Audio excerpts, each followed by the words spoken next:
بسم اللہ الرحمن الرحیم۔ ازواج مطہرات میں سے نبی صلی اللہ علیہ وسلم کی ایک بیوی ہیں جن کا نام ہے ام سلمہ۔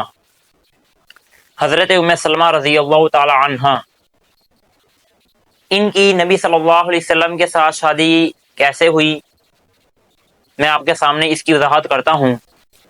حضرت ام سلمہ رضی اللہ تعالی عنہ، ان کے شوہر کا نام ہے حضرت ابو سلمہ رضی اللہ تعالی عنہ۔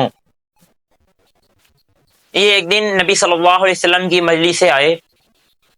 حضرت ام سلمہ رضی اللہ تعالی عنہ گھر میں تھی۔ حضرت ابو سلمہ رضی اللہ تعالی عنہ بہت خوش تھے۔ حضرت ام سلمہ نے کہا، اے ابو سلمہ، کیا بات ہے کہ آپ آج بہت خوش نظر آ رہے ہیں؟ تو حضرت ابو سلمہ رضی اللہ تعالی عنہ نے کہا کہ میں نے نبی صلی اللہ علیہ وسلم کی مجلس سے آیا ہوں، اور آپ صلی اللہ علیہ وسلم نے ایک ایسی دعا سکھائی ہے کہ جو بندہ اگر رنج کے وقت، غم کے وقت پڑھے گا، اللہ تعالیٰ اس کے لیے آسانیاں پیدا کریں گے۔ حضرت ام سلمہ رضی اللہ تعالی عنہ نے فرمایا کہ میں نے حضرت ابو سلمہ سے کہا کہ مجھے وہ دعا بتائیں۔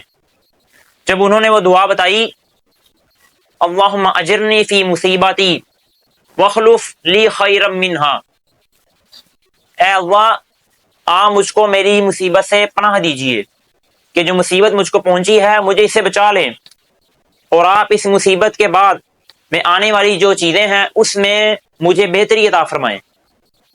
حضرت ام سلمہ فرماتی ہیں کہ میں نے اس دعا کو یاد کر لیا۔ کچھ عرصے بعد ان کے شوہر حضرت ابو سلمہ رضی اللہ تعالی عنہ یہ وفات پا گئے، تو انہوں نے یہی دعا پڑھی، اللہم اجرنی فی مصیبتی واخلف لی خیرا منہا، اور اس کے بعد انا للہ و انا الیہ راجعون یہ دعا پڑھی۔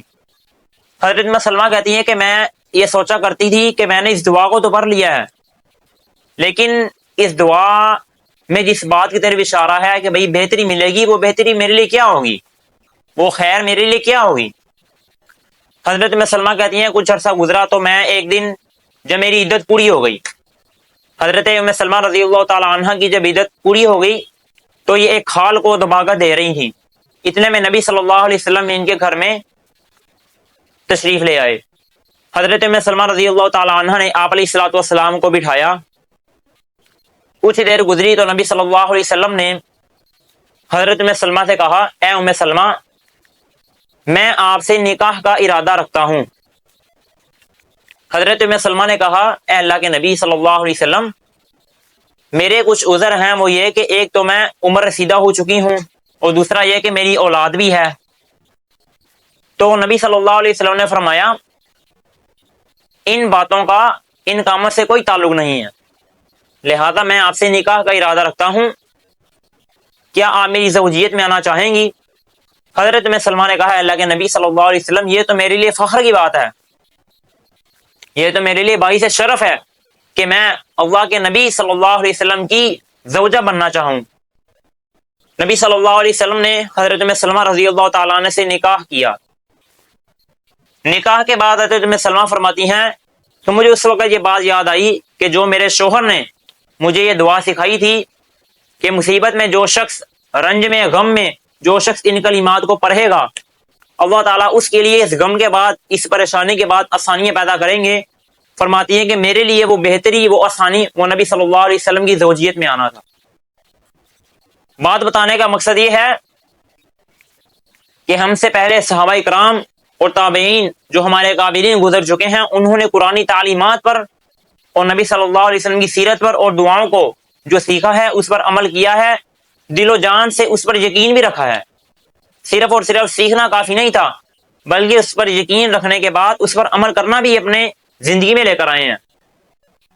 آج ان کا عمل کرنا ہمارے لیے سامنے ہے، سیرت کی کتابوں میں ہے، تاریخ کی کتابوں میں ہے، قرآن مجید کے واقعات میں یہ تمام باتیں مذکور ہیں۔